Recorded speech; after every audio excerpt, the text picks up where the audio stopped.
Idinamanda ni Senador Trillanes si Philippine Olympic Committee President at ang tiyuhin ng Pangulo na si Peping Cojuangco dahil sa paggamit umano ng pondo ng POC sa mga bogus National Sports Associations. Itinanggi ni Cojuangco ang paratang, sabay sabing pinepersonal lang daw siya ni Trillanes. Nakatutok si June Veneracion.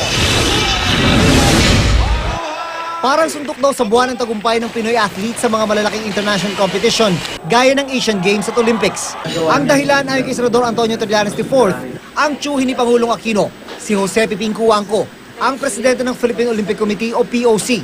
Siya ang pinakang malaking problema sa Philippine sports.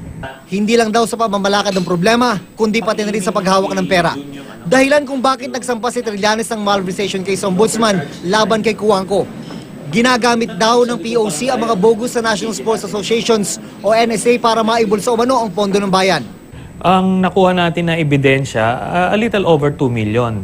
Pero ito ay nagpapakita na nangyayari ito. Mga ganyan na kalakaran na hindi pa natin alam kung gaano kalaki pa ang hindi natin nadidiscover. Itinanggi ni Cojuangco ang paratang. Wala raw siyang winalda sa kaban ng bayan. Sabi ni Cojuangco, pinepersonalan daw siya ng Trillanes dahil hindi niya mapagbigyan ang hiling ng senador na i-accredit ng POC ang dalawang NSA na suportado nito, ang Table Tennis Association of the Philippines at ang Basketball Association of the Philippines. Ang tanong ko na lamang kay Mr. Trillanes, ano bang gusto mo talagang mangyari? Ano bang interest mo sa sport? Ano ba ang nagawa mo na para sa sport?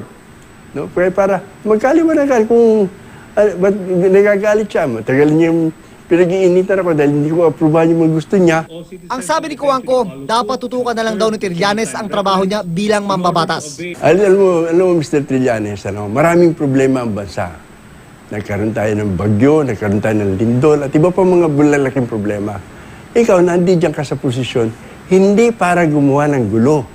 Nandiyan ka sa posisyon mo para tumulong. Tumulong ka muna ng mga maganda. Pakita mo muna ang galing mo. Doon tayo, no? Na tiyuhin siya ni Presidente Aquino. Pero tayo naman naniniwala doon sa tuwid na daan na philosophy ni Presidente Aquino.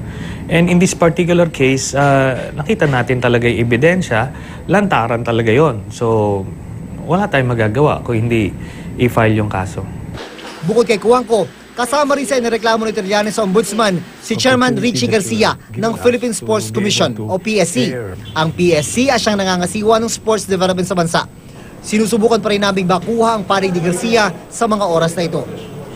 June Veneracion, Nakatutok, 24 Oras.